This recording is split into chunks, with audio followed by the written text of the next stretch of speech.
우리는 계속해서 그 출애굽기 20장 22절에서부터 시작된 십계명에 파생된 세부적인 법규들을 살펴보고 있습니다. 애굽의 노예에서 하나님의 백성이 된 이스라엘이 이제 구체적으로 어떻게 살아야 하는지 십계명을 통해서 전체적으로 언급하셨다며, 오늘 20장 22절에서부터 오늘 23장까지는 출애굽기 24장의 그 7절을 따라서 언약서로 부르며 세부적이고 구체적인 내용들을 담아내고 있습니다. 먼저 앞에 기억을 떠올려 보시면, 먼저 제단에 관한 법이 있었고요, 그리고 또 종에 대한 규정들이 나왔고, 또 사형에 해당되는 범죄는 어떤 것인지, 또 다른 사람의 재산에 손해를 입히는 범죄는 어떠한 것인지, 그리고 도덕과 종교에 관한 법은 어떤 것인지를 쭉 이렇게 20장 후반절부터 이어지고 있었습니다. 오늘 우리가 살펴볼 23장은 큰 틀에서 세 부분으로 나누어집니다. 먼저 1절에서 9절까지는 정의에 관해서 이야기를 하고 있고요, 그리고 또 10절과 19절에서는 각종 절기들에 대해서 나타나고 있습니다. 그리고 마지막 20절과 33절에서는 명령과 약속에 대한 내용이 나오고 있습니다. 먼저 1절과 9절에서 한 공동체를 이루고 삶을 살아가는 사람들이 서로에 대한 사회적 책임과 또 어떻게 서로를 배려하며 살아갈 수 있는지에 대해서 언급하고 있습니다. 앞에 1절과 3절에서 재판에 관한 내용이 나오는데요, 먼저 여기서 핵심은 하나님께서 주신 그 율법을 시행할 때 반드시 공의와 자비에 있어서 어느 한쪽으로 치우치지 말아야 된다, 그렇게 말해주고 있습니다. 본문은 이제 공평과 중립을 벗어난 재판을 금하고 있는 것이죠. 특히 소문과 또 뇌물 같은 것을 사용해서 또 진실을 왜곡하는 그 행위를 지금 금하고 있는 것입니다. 먼저 1절 보십시오. 1절에 이렇게 말씀합니다. 너는 거짓된 풍설을 퍼뜨리지 말며 악인과 연합하여 위증하는 증인이 되지 말며. 아멘. 여기서 거짓된 풍설이라고 하는 것은 쉽게 말해서 헛된 소문, 공허한 소문을 뜻하는 것입니다. 7절에도 마찬가지 이야기합니다. 거짓 일을 멀리하며 무죄한 자와 의로운 자를 죽이지 말라. 나는 악인을 의롭다 하지 아니하겠노라. 아멘. 여기서도 동일하게 너희 안에서 거짓 일을 멀리해야 된다, 그렇게 말씀하는 것이죠. 여러분, 십계명의 9계명을 세분화한 것입니다. 9계명이 무엇입니까? 내 이웃에 대하여 거짓 증거하지 말라라는 것이죠. 구체적으로 이웃에 대한 험담과 비방을 하지 말아야 된다라는 것이고, 또한 오늘 본문에서와 같이 법정에서 이웃에 대해서 거짓말을 하는 행위를 금하고 있는 것이죠. 사실 이스라엘 백성이 이러한 거짓 증언에 제일 먼저 희생양이 되었습니다. 출애굽 당시 바로가 이스라엘 백성들에게 대해서 거짓을 증언한 것이죠. 모세가 이스라엘 백성들을 하나님께 예배하러 우리가 광야로 나아가야 되겠습니다, 하나님을 예배하러 이스라엘 백성들이 좀 내보내주십시오, 그렇게 이야기했을 때 바로는 너희가 지금 하나님을 예배하려 하는 이유가 너희가 너무나 게을러서이다, 그렇게 일을 하기 싫어서이다 라고 규정해버렸죠. 위증을 해버렸습니다. 그 결과 이들의 노역이 더욱더 힘들어지게 된 것이죠. 이렇듯 오늘 거짓 소문이 가져올 파장이 크기 때문에 거짓된 소문을 퍼뜨리지 말아야 된다, 그렇게 권면하는 것이죠. 또 무엇을 금하고 있습니까? 특별히 재판 때에 악인과 연합해서 너희가 거짓 증언을 하지 말아야 한다, 그렇게 말합니다. 소문과 또 뇌물을 사용해서 또 패거리를 형성해서 진실을 왜곡하려고 하는 그 일을 지금 너희 안에서 멈춰야 된다라고 말하는 것이죠. 여러분, 지금 우리가 사는 이 시대에도 근거 없는 소문이나 유언비어가 일어나게 되면 그 악담으로 인해서 또 진실이 왜곡되면 그 결과 그것을 당한 사람은 사회적으로 매장당하기가 참으로 쉽습니다. 하물며 이것이 재판 상황이라면 이 거짓된 증언, 이 거짓된 그 한마디가 얼마나 그 사람의 인생에게 크게 다가오겠습니까? 그러니 지금 그것을 금하는 것이죠. 또 2절에도 말합니다. 다수를 따라 악을 행하지 말며 송사의 다수를 따라 부당한 증언을 하지 말며. 많은 사람들이 악을 행하거나 정의를 굽게 하는 그 일에도 그들을 따라가서는 안 된다라고 말하죠. 우리는 본능적으로 다수의 의견을 따라가려고 하는 경향들이 있습니다. 여러분, 오늘 옳은 일에 아니면 점심 메뉴 선택할 때 다수를 따라가는 거 괜찮습니다. 크게 문제가 되지 않죠. 하지만 옳지 않은 일에 다수를 따라가면 안 된다라는 것이죠. 다수가 지금 부당한 증언 그리고 거짓된 증언을 하고 있을 때 우리 그리스도인들은 그것을 따라가서는 안 된다라고 말하는 것이죠. 예전에 한 증권사 광고에 이런 것이 있었습니다. 모두가 예스할 때 노라고 말할 수 있는 친구, 그 친구가 가장 좋다. 여러분, 모두가 예스할 때 노라고 말할 수 있는 사람, 모두가 노라고 말할 때 예스할 수 있는 사람이 되어야 된다. 그런 광고, 그런 비슷한 광고였던 것 같습니다. 한 20년 전에 나온 광고입니다. 다시 찾아보니까. 여러분, 우리 그리스도인들은 옳다고 느껴지거나 옳은 것이라고 생각되는 그 일에 부름받은 것이 아니라 우리 그리스도인들은 세상 속에서 옳은 일을 하라라고 부름을 받은 것이죠. 여러분, 다수가 예스할 때 우리는 노라고 당당하게 말할 수 있어야 됩니다.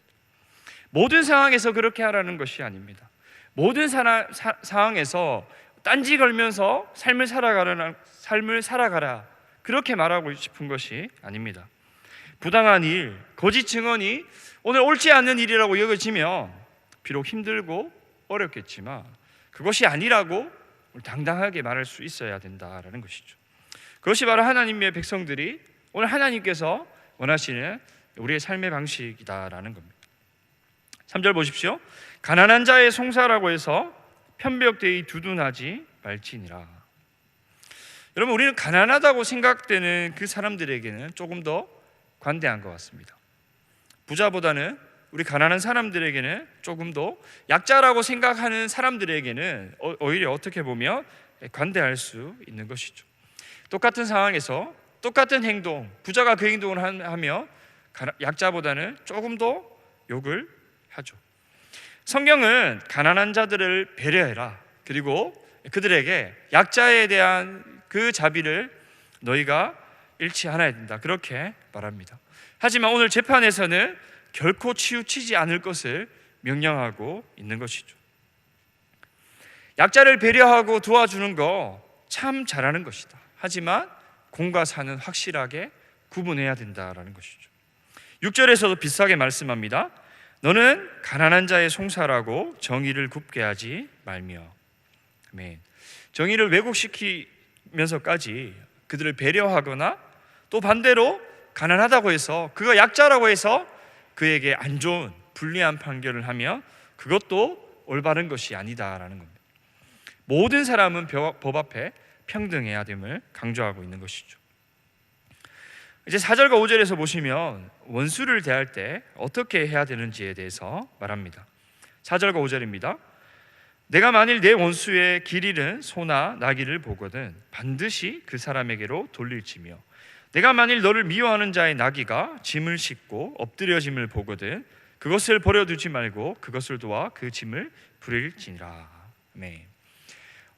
앞에 계속해서 공정한 재판에 대한 내용이 나오다가 왜 이 구절이 중간에 나와 있을까 좀 의아한 것이 있습니다. 하지만 조금만 달리 생각해 보면 하나님께서는 이스라엘 공동체 안에 법적 공정함과 동시에 실천적인 자비가 있어야 됨을 오늘 우리에게 가르쳐 주는 것입니다. 앞에 22장에서도 보면 배상에 관해서도 언급할 때 가축은 당시에 중요한 재산 중에 하나였습니다. 어떻게 보면 가장 귀한 재산이죠. 그런 중요한 재산을 잃어버렸을 때 주인을 찾아주라라는 것이죠. 혹 그 사람이 원수 같은 사람이라도, 혹 나와 불편한 관계에 있는 사람이라도 그 사람에게 가축을 찾아주라라고 말하고 있습니다. 또 그 가축이 과다한 짐을 싣고 가다가 쓰러진 것을 봐도 도와주어야 된다라는 것이죠. 여러분, 우리가 한 사람에 대한 원수 같은 사람이라고 생각되는 그 사람에 대한 과도한 증오심에 불타르며, 여러분, 내가 미워하는 사람들이 고통당하며 우리는 또 어떻게 보면 그 고통을 즐길 수 있습니다. 상대방이 어려우면 어려울수록 그 사람이 나와 싫은 관계이며 어떻게 보면 고소하다라고 생각할 수 있겠죠. 하지만 하나님의 백성은 그런 마음을 품으면 안 된다라고 말하는 것이죠. 시편을 우리가 읽어보면 악인의 그 심판을 탄원하고 악인을 저주하는 시편이 있습니다. 하지만 동시에 악인에 대해서 저주와 악담을 금하고 있는 그 구절도 함께 볼 수 있습니다. 왜 하나님께서 두 가지 동시에 말씀하고 있습니까?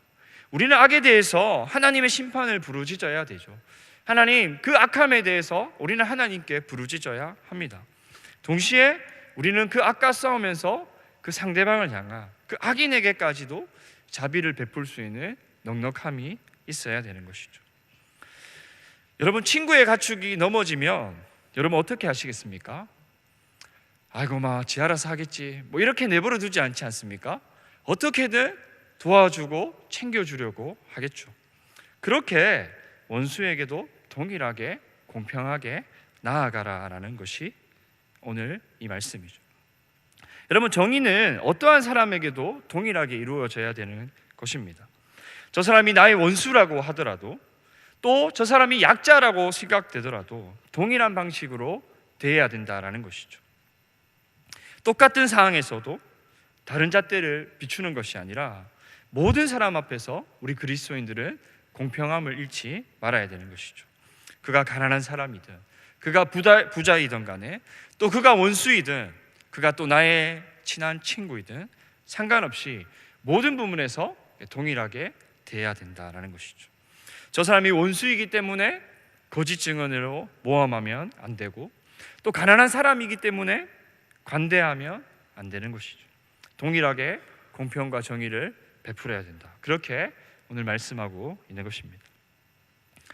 여러분, 이제 10절부터 19절에서는요, 이제 안식년과 또 이스라엘의 세 가지 절기에 관한 내용이 나타나고 있습니다. 이 율법은 이스라엘 공동체에 속한 모든 사람이 하나님 앞에서 1년에 한 번 꼭 지켜야 되는 절기이죠.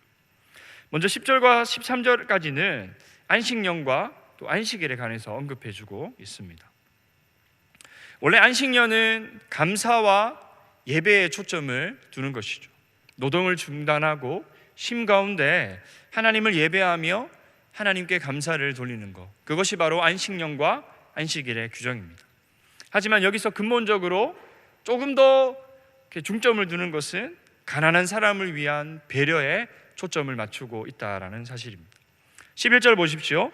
일곱째 해에는 갈지 말고 묵혀두어서 내 백성의 가난한 자들이 먹게 하라. 그 남은 것은 들짐승이 먹으리라. 내 포도원과 감나홈도 그리할지니라. 아멘. 여러분, 이스라엘 백성들은요 6년 동안 자기 땅에 해마다 열심히 씨를 뿌려서 그 소출을 거둬야 됩니다. 하지만 7년 때가 되는 그 안식년에는 땅을 갈지 말고 묵혀두어야 된다라는 것이죠. 왜 그렇습니까? 가난한 사람들로 하여금 거기서 자연적으로 생겨나는 그 수확을 먹게 하는 것이죠. 또 그 남은 것은 들짐승이 먹게 하는 배려입니다. 안식일에도 마찬가지입니다. 12절에 말씀합니다. 너는 엿새 동안에 내 일을 하고 일곱째 날에는 쉬라. 내 소와 나귀가 쉴 것이며 내 여종의 자식과 나그네가 숨을 돌리리라. 아멘. 여러분, 안식년과 안식일은 사람의 노동을 중단시키고 짐승을 휴식하게 함으로써 약자에 대한 배려를 말씀하고 있는 것이죠. 동시에 사람의 그 무절제한 욕망을 억제하는 것입니다. 그리고 동시에 하나님께서 우리의 삶을 채워주신다라는 것을 경험하게 하기 위함이죠. 세 가지가 동시에 다 담겨져 있습니다. 약자를 배려하는 것, 또 우리 안에 있는 무절제한 욕망을 억제하는 것, 그리고 더 나아가서 동시에 하나님께서 그렇게 하지 않아도 우리의 삶을 채우신다라는 확신, 그것을 경험하게 하기 위함이죠. 여러분, 7일에 쉬어도 그 안에 약자를 배려해도 하나님께서 충분히 우리의 삶을 채워주실 수 있다라는 것을 우리로 하여금 깨닫게 하기 위하는 것이죠. 그런 다음 13절 보십시오. 여러분, 내가 내게 이른 모든 일을 삼가 지키고 다른 신들의 이름을 부르지도 말며 내 입에서 들리게도 하지 말지니라. 하나님께서 다른 신들의 이름을 부르지 말라 그렇게 말씀하십니다. 안식일 규정의 뒤이어서 나오기 때문에 문맥에서 조금 벗어난 듯처럼 보입니다. 하지만 이 구절은 일반적인 요약 이상의 의미를 담고 있는 것 같습니다. 다른 신들의 이름을 부르지 말며, 이것은 앞으로 이스라엘 자손이 접하게 될 그 가나안 땅의 종교를 염두에 두고 지금 말씀하고 있는 것이죠. 여러분, 당시 그 가나안 땅, 비와 기온이 1년 농사를 가나안 땅을 지배했기 때문에 그곳에 살던 모든 사람은 동일한 추수절기를 지켰던 것 같습니다. 우리가 뒤에 나오는 추수절기와 비슷하게 모든 종교에서는 이런 절기를 지키게 되는 것이죠. 하지만 하나님께서 명령하신 절기와 그들이 그 가나안 땅의 이방신들이 정하던 그 절기는 초점이 달랐죠. 뒤에서 살펴보겠지만 하나님께서 우리에게 절기를 명령하신 것은 하나님에 대한 감사입니다. 하지만 이방인 종교가 그들의 절기에 그들의 신들의 이름을 부르는 것은 더 번성하게 하기 위함이다라는 것이죠. 감사 이상의 의미를 담고 있는 것입니다. 신들의 이름을 부르며 더 번성하고 더 내 삶을 채우기 위해서 그들은 부르는 것이죠. 오늘날 우리로 하여금 어떻습니까? 우리로 하여금 하나님을 이용하는 것이죠. 감사절기에 감사를 고백하지만 그 이상의 것을 담는 것입니다. 하나님 감사합니다 하지만 더 채우고 더 번성케 해달라는 것이죠. 이방 종교인들이 그들의 종교 절기에 더 번성하고 더 채우기 위해서 그들의 신들의 이름을 부른 것처럼 그렇게 더 나아가 버린다는 거죠. 행동은 바르지만 동기가 불순한 것이죠. 여러분, 우리는 더 채우고 더 번성케 하기 위해서 주님의 이름을 부르는 것이 아닙니다. 우리가 더 채우고 더 채우기 위해서 하나님의 이름을 부르는 것이 아니죠. 여러분, 오늘도 우리가 하나님을 찾는, 하나님을 예배하는 이유가 무엇입니까? 지금까지 인도하신 하나님, 오늘도 여전히 내 삶에서 최선이 무엇인지 알고 계시는 그분께 온전히 하나님 존재 자체만으로 감사하며 나아가는 것이죠. 우리에게 찾아오는 탐욕이 있다면 그것을 버리십시오. 또 하나님을 이용해서 어떻게든 우리의 육체를 필요로 채우려 하는 그 행위들을 버리십시오. 하나님 그 존재 자체만으로 기뻐하며 그분께 온전한 감사를 올려드리는 저와 여러분이 되기를 소망합니다. 여러분, 이제 14절부터 19절까지 세 가지 절기가 나옵니다. 이 절기는 나중에 출애굽기 30장의 이후에 후반절에 넘어가서도 동일하게 언급하고 있습니다. 이스라엘 백성이 1년에 의무적으로 지켜야 되는 무교병의 절기, 맥추절, 수장절, 이렇게 세 가지 절기가 언급되어 있죠. 이 모든 절기는 농사와 밀접한 관계가 있습니다. 이스라엘 모든 남자가 하나님 앞에 나오는 것이죠. 먼저 무교절은 유월절과 밀접한 관계가 있는 것이죠. 보리추수가 있는 봄에 유월절과 함께 지키는 그 절기입니다. 또 맥추절은 7.7절 오순절이라고 불려지는데 밀을 추수할 때쯤 드려졌던 절기이죠. 그리고 하나님께서 시내산에서 우리에게 율법을 주신 것을 기념하는 절기이기도 합니다. 수장절은 장막절이라고 불리기도 하고요, 초막절로 불리기도 합니다. 마지막 모든 것을 수고하여 고든 곡식을 저장하는 한 해의 마지막 절기이죠. 또 광야 생활 가운데 그들이 초막 생활했던 것을 기념하며 지켜지는, 하나님께서 때마다 일마다 붙잡아 주시고 채우시는 것을 기념하는 절기였다라는 것이죠. 이 절기를 지킬 때 이스라엘 백성들이 지켜야 될 규칙이 있었습니다. 18절과 19절에 언급하고 있는데, 먼저 희생 제물의 피를 누룩 넣은 빵과 함께 드려서는 안 된다, 그렇게 말하죠. 왜냐하면 누룩이 부패의 상징이었기 때문입니다. 그리고 또 하나님께 바쳐진 절기 어린 양의 그 기름을 다음 날 아침까지 남겨두어서는 안 되죠. 또한 가장 최선의 것으로, 좋은 것으로 주님께 드려야 됩니다. 그리고 마지막 새끼 염소를 그 어미의 젖과 함께 삶아서는 안 된다, 그렇게 말하고 있는 것이죠. 이 마지막에 그 내용에 보면 두 가지 해석이 주어지는데, 마지막 새끼 염소를 그 어미의 젖으로 삶아서는 되지 않는다. 왜 이것을 남겨두었을까? 두 가지 해석이 존재하는데요. 하나는 이것이 가나안 종교에서 행하여졌기 때문에, 그 일들이었기 때문에 그것을 따라가면 안 된다라는 의미를 담고 있고, 또 다른 하나는 짐승이지만 최소한의 그 어미와 새끼의 관계를 배려하기 위해서 이렇게 명령했다라고 학자들은 이야기합니다. 아마 두 번째 견해가 조금 더 맞을 것 같습니다.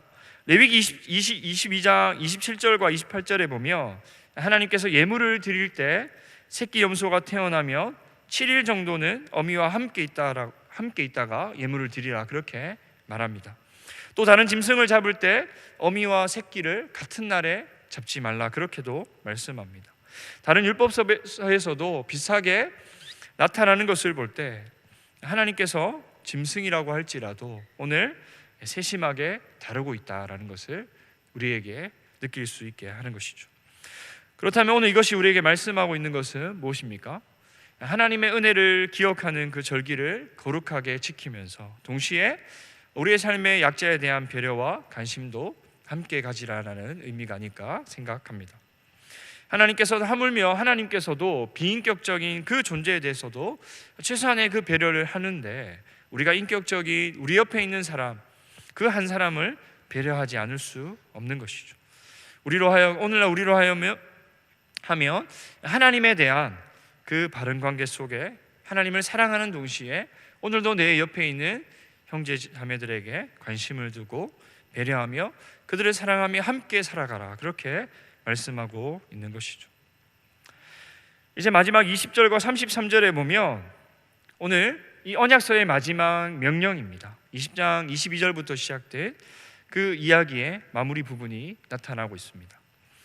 여기서 하나님은 이스라엘의 창조주가 되시고 그리고 구속자가 되시는 자신에 대한 참된 예배를 주제로 십계명의 처음 두 계명을 다시금 언급하십니다. 하나님에 대한 절대적인 순종과 우상 숭배를 금하는 내용을 마지막 20장 20절에서부터 33절까지 담고 있다라는 것이죠. 제일 먼저 하나님은 약속에 대해서 말씀합니다. 너희가 들어가야 돼. 내가 약속한 그 땅, 가나안 땅에 대한 약속을 말씀하시죠. 우리 20절 함께 읽도록 하겠습니다. 우리 20절입니다. 함께 고백합시다. 시작.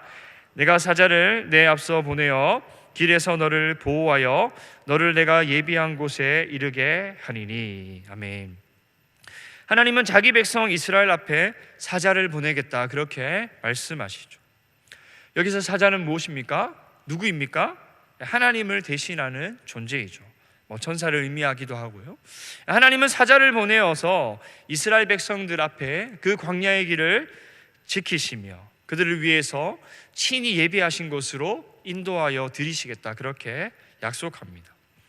여기서 사자는 전적으로 신뢰해야 될 하나님의 임재의 대행자이죠. 또 적극적으로 사자는 하나님과 동등한 자격을 갖춘 존재이고, 그리고 또 다른 하나님의 임재에 대한 상징이 그 표현일 수가 있습니다. 23절에도 말씀합니다. 내 사자가 내 앞서가서 너를 아모리 사람과 헷 사람과 브리스 사람과 가나안 사람과 히위 사람과 여부스 사람에게로 인도하고 나는 그들을 끊으리니. 아멘. 여기서도 하나님은 사자를 보내셔서 원래 가나안 땅의 그 거주민을 몰아내고 이스라엘 백성들을 그 땅으로 인도하여 들이시겠다, 그렇게 말씀하고 있죠. 이 약속은 하나님께서 이스라엘 자손들을 애굽에서 출애굽한 목적이기도 합니다. 이스라엘 백성이 가나안 땅에서 하나님을 섬길 수 있도록 하기 위해서 하나님은 그들을 출애굽시키신 것이죠. 여러분, 오늘 이런 하나님 편에서 약속하신 땅에 들어가려면 이들이 이 복을 누리기 위해서는 먼저 순종이 필요합니다. 하나님의 목소리에 귀를 기울이고 그분의 인도하심을 잘 따라가는 것이 먼저 필요한 것이죠. 21절과 22절에 말씀합니다. 너희는 삼가 그의 목소리를 잘 청종하고 그를 노엽게 하지 말라. 그가 너희의 허물을 용서하지 아니할 것은 내 이름이 그에게 있음이니라. 내가 그의 목소리를 잘 청종하고 내 모든 말대로 행하면 내가 내 원수에게 원수가 되고 내 대적에게 대적이 될지라. 아멘. 여기서 그가 무엇입니까? 하나님의 사자죠. 하나님의 임재를 대신하는 존재. 어떻게 보면 하나님 자신의 또 다른 표현일 수 있는 이 존재, 그가 이스라엘 백성 앞에서 하나님을 대신해서 하나님의 인도와 보호를 지금 전하고 있는 것이죠. 그 명령을 잘 청정하고 그 목소리에 온전히 귀를 기울이며 그 인도하심을 잘 따라가게 되면 하나님께서는 그들 앞에 대적들을 물리치시고 약속의 땅으로 인도하시겠다라고 말씀하는 것이죠. 24절에 또 말씀합니다. 또 우상을 다른 신들에게 이 다른 신들의 이름을 부르지 말아야 되는 것이죠. 24절입니다. 너는 그들의 신을 경배하지 말며 섬기지 말며 그들의 행위를 본받지 말고 그것들을 다 깨트리며 그들의 주상을 부수고, 아멘, 경배하지 말고 섬기지 말고 행위를 본받지 말고 다 깨트리며 주상을 부수고 하나님께서 약속하신 그 약속의 땅으로 들어가게 되면 가나안 땅의 신들을 너희가 결코 섬기지 말아야 된다, 그렇게 말하고 있습니다. 또 그들의 행위를 본받지 마라, 그렇게 말씀하시죠. 그들의 가증한 모든 행위를 본받지 않는 것, 하나님의 목소리에 귀를 기울이는 것, 그것이 그들의 편에서 해야 될 순종입니다. 여러분, 하나님은 그렇지만 단순히 순종해야 된다, 무조건 하지 마라, 그렇게 말씀하는 것이 아닙니다. 복에 대해서도 이것을 행할 때 너희에게 어떠한 복이 주어지게 되는 것인지를 또 말해주고 있는 것이죠. 25절과 26절입니다. 내 하나님 여호와를 섬기라. 그리하면 여호와가 너희의 양식과 물에 복을 내리고 너희 중에서 병을 제하리니 내 나라에 낙태하는 자가 없고 임신하지 못하는 자가 없을 것이라. 내가 너의 날수를 채우리라. 아멘. 여러분, 여기 언급된 복은 신명기 28장 1절에서부터 14절까지 나오는 내용을 요약한 것과 같습니다. 하나님은 신명기서에서도 너희가 순종하여 받는 복에 대해서 상세하게 기록하시죠. 마찬가지로 오늘 본문에서도 순종의 복에 대해서 말씀합니다. 하나님의 목소리에 귀를 기울이고 또 하나님의 말씀에 순종할 때 그들의 양식이 풍성하게 될 것이다. 그들 가운데 질병이 사라지게 될 것이다. 건강의 복이 주어지게 되겠고 출산과 장수의 복이 주어지게 될 것이다, 그렇게 말씀하고 있죠. 또다시 27절부터 31절까지 다시 가나안 땅에 그들을 쫓아버리시겠다 말씀합니다. 앞에서 사자들을 통해서 대적들을 끊어버리시겠다 약속하신 하나님은 이제 이때는 다시 말씀하시죠. 내가 직접 이스라엘을 위해서 싸우실 것이다. 그 계획을 7번이나 반복하며 말씀합니다. 내가 하리라. 내가 위험을 내 앞서 보내어 모든 백성을 물리칠 것이다. 내가 모든 원수들을 내게 등을 돌려 도망하게 할 것이다. 내가 왕벌을 내 앞에 보낼 것이다. 내가 그들을 내 앞에서 쫓아낼 것이다. 내가 그 땅의 주민을 내 손에 넘길 것이다. 하나님은 내가 하겠다, 내가 하겠다, 내가 하겠다, 그렇게 말씀해주고 있는 것이죠. 하나님은 가나안 사람들에게 자신의 위엄을 친히 보여주실 것입니다. 그들은 이스라엘과 싸워보기도 전에 하나님의 그 위엄 앞에 마음이 녹아져 버릴 것이고 또 그들은 아주 큰 공포를 경험하게 되는 것이죠. 가나안 족속은 지금까지 출애굽의 그 과정과 광야 생활 가운데 그리고 그 앞에 또 대적들을 어떻게 행하셨는지에 대해서 다시금 깨달으며 하나님의 그 위엄 앞에 모든 것이 다 무너지게 되는 것이죠. 하지만 여기서 중요한 것은 이 일이 바로 이루어지는 것은 아니다라는 것이죠. 복이 이들에게 바로 주어지지 않습니다. 하나님의 때가 있는 것이죠. 우리 마지막 29절과 30절 함께 읽어보도록 하겠습니다. 29절과 30절입니다. 시작.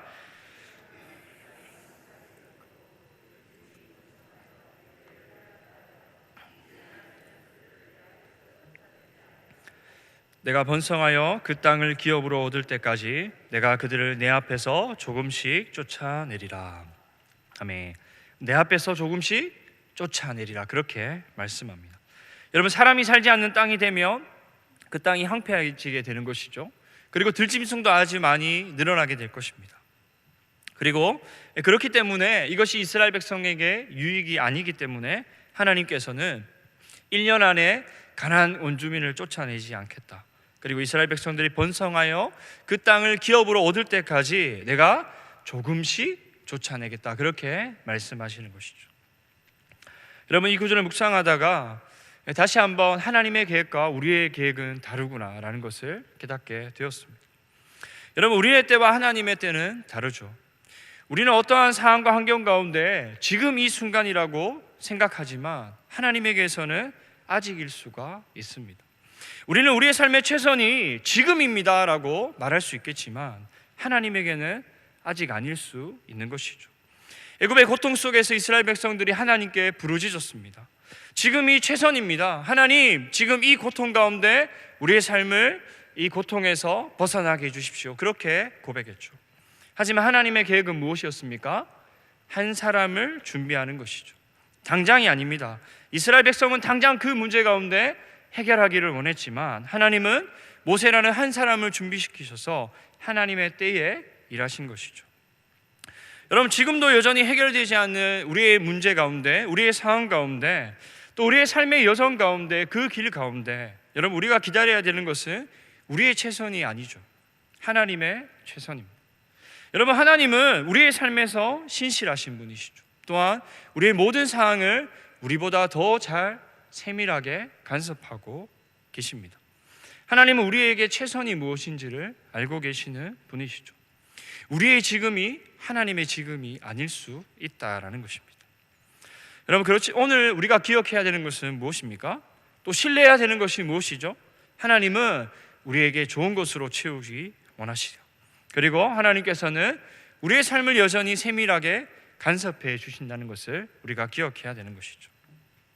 여러분, 그것을 우리가 붙잡고 나아갈 때 하나님 참 신실하신 분이시구나, 하나님 우리를 사랑하시구나, 하나님 우리의 삶 가운데 오늘도 세밀하게 우리의 삶을 인도해 주시구나, 여러분 이것을 기억하고 이것을 붙잡고 나아갈 때 우리는 지금 내게 원하는 삶이 아니라, 또 내가 내 계획을 원하는 그런 삶이 아니라 하나님의 최선을 기다리며 기대하는 삶을 살아갈 수 있는 것이죠.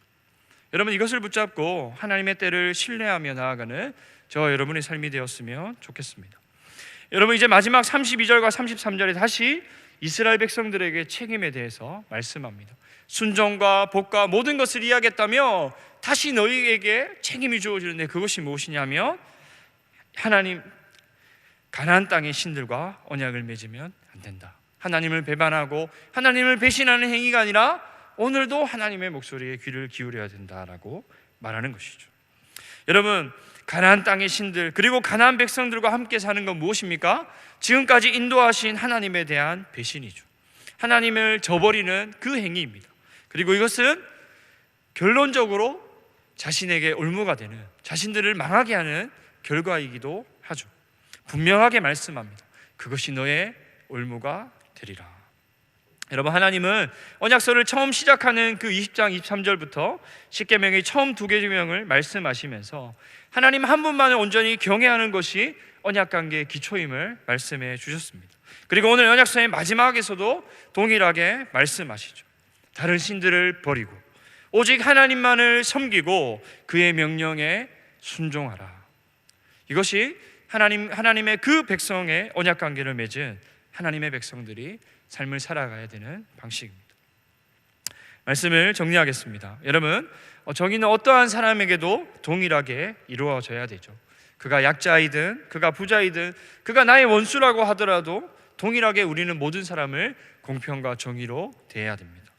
또 하나님은 절기를 가르쳐 주시면서 하나님에 대한 감사와 동시에 약자들을 위한 배려 우리에게 말씀해 주고 있습니다. 그리고 또한 우리의 삶을 다시금 돌아보길 원하셨죠. 우리는 더 채우고 더 풍성케 하기 위해서 하나님을 절기를 지키며 하나님께 감사를 돌리는 것이 아니라 우리를 너무나 사랑하시고 우리를 위해 모든 것을 내어주신 그 사랑에 감사하며 하나님 한 분 자체만으로, 그 존재만으로 감사해야 하는 것이죠. 또 하나님께서 가나안 땅을 주시겠다 약속하시면서 그 땅이 바로 주어지지 않는다라고 말씀하십니다. 왜입니까? 그것이 더 우리에게 유익이기 때문이죠. 여러분, 하나님의 때와 우리의 때는 다르다는 것을 다시금 기억하십시오. 우리의 최선과 하나님의 최선은 다르다라는 것을 다시금 기억하십시오.